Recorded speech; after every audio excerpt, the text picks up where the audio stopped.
From Montana's news leader, this is the MTN 530 News. Good evening, everyone. Thanks for joining us tonight. I'm Jeanelle Slade. Well, tonight, another 8 confirmed COVID-19 cases at a Billings long-term care facility. As county health employees work to help manage and trace the outbreak of cases at Canyon Creek Memory Care, the total now reaches 66 positives. Well, late this afternoon, Riverstone Health released the results, which include 6 more staff members and 2 residents. This brings the total number of people infected at Canyon Creek Memory Care to 66. 21 employees and 45 residents. The long-term care facility announced the first 58 confirmed positives yesterday, pushing Governor Steve Bullock to issue an emergency order. Now, testing is now mandatory for visitors to be allowed in senior facilities, as Canyon Creek is one of 5 facilities across the state that denied free testing. Now, visits are already on hold in Yellowstone County after positives in several senior facilities last week. Well, also tonight in our region, Bighorn County reports 8 more confirmed cases and another patient hospitalized. Health officials tell us that 6 of the new positives have symptoms. The latest numbers push Bighorn County's total cases over 100. 37 of those are active. And with the additional 8 cases at Canyon Creek Memory Care in Billings, the state's active count is now at 548. 22 people are hospitalized. Well, today, the leaders of Montana's colleges and universities agreed to ask the state university system to mandate masks on all campuses this fall. The Healthy Fall 2020 Task Force wants masks required on all state campuses. The recommendation will go to the Commissioner of Higher Education and the Montana Board of Regents.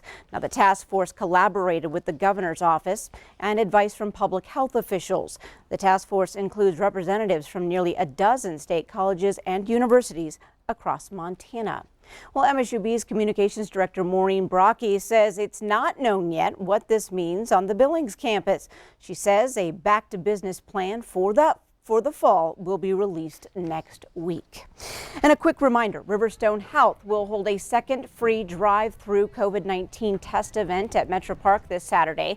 That's from 9 a.m. until noon. Now, people with symptoms and without symptoms will be tested, and a doctor note is not needed to take part.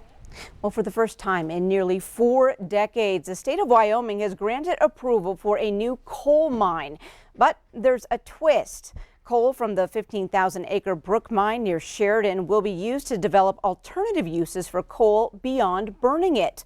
The company behind the project, Ramaco Carbon, specializes in advancing new carbon technologies and products such as carbon fiber and carbon building products. Now, the company says its new permit constitutes one of the largest private coal carbon ore reserves in the country.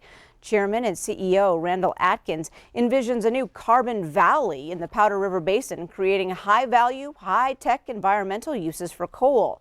Ramaco's new research park in Sheridan is in the final stages of construction. Now, the company says when it's completed, it will be the world's only vertically integrated carbon resource-based research, development, and production facility. Well, if you've ever taken the scenic drive up the Beartooth Pass near Red Lodge, you've no doubt seen the incredible views and vistas the mountains have to offer. But how often have you thought about the natural forces that have shaped the landscape over the years, billions of years? Q2's Mitch Laggy tagged along on a tour with 2 experts who know those answers. About 10,000 feet up in the Beartooth Mountains, you can find beauty just about everywhere you look. Every highway pullout offers a good spot to snap a photo of the mountain peaks and their many lakes. And even on the ground, you'll find something special, with wildflowers blooming despite the harsh environment. You also may find Phil Robertson and Ennis Garrity in this wilderness. The 2 men have made careers out of studying the Beartooth Mountains. Robertson is an ecologist who's taught college students about the Beartooths for 36 years. He spoke about the lodgepole pine trees that make up much of the forest in this land.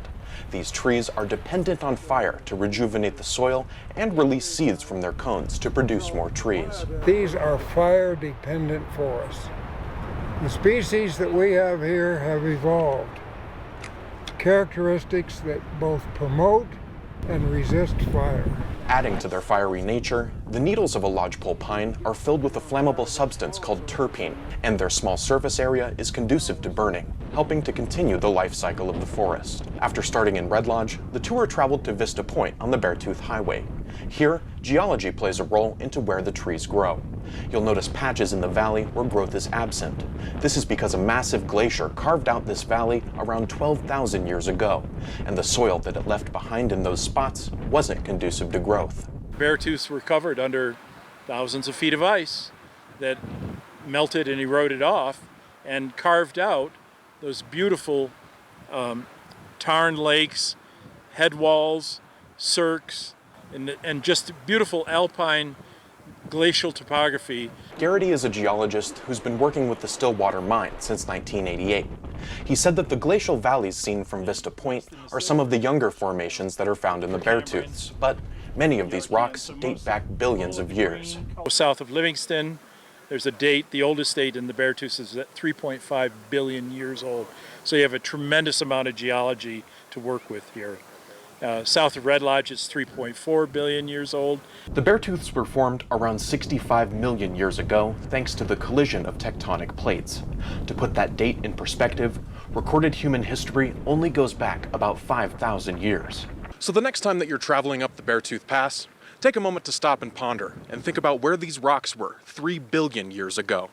Reporting from Vista Point on the Beartooth Pass, I'm Mitch Laggy for MTN News.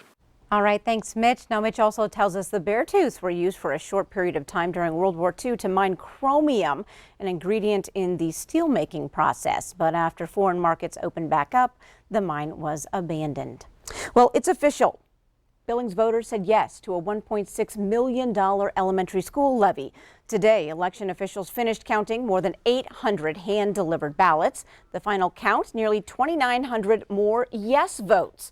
About 55% voted for the levy and 45% against it. Now, the money will help pay for operational costs, staff, and maintenance. The Yellowstone County Elections Office shows voter turnout at just over 44%.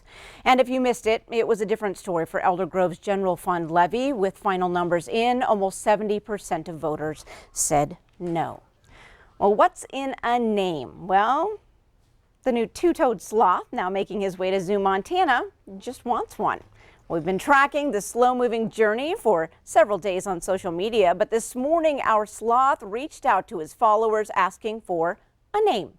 So, if you think you have a good name for this cute little guy, send suggestions through social media. Stockman Bank, who is sponsoring the new sloth habitat, will collect all the suggestions and then narrow them down to the 5 best for the public to vote.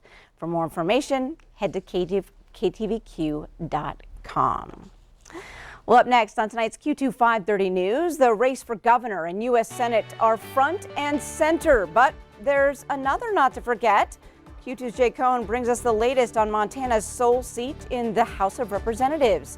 And in sports, Scott has a candid interview with Flint Rasmussen on your last 2 months of the PBR and where it's headed.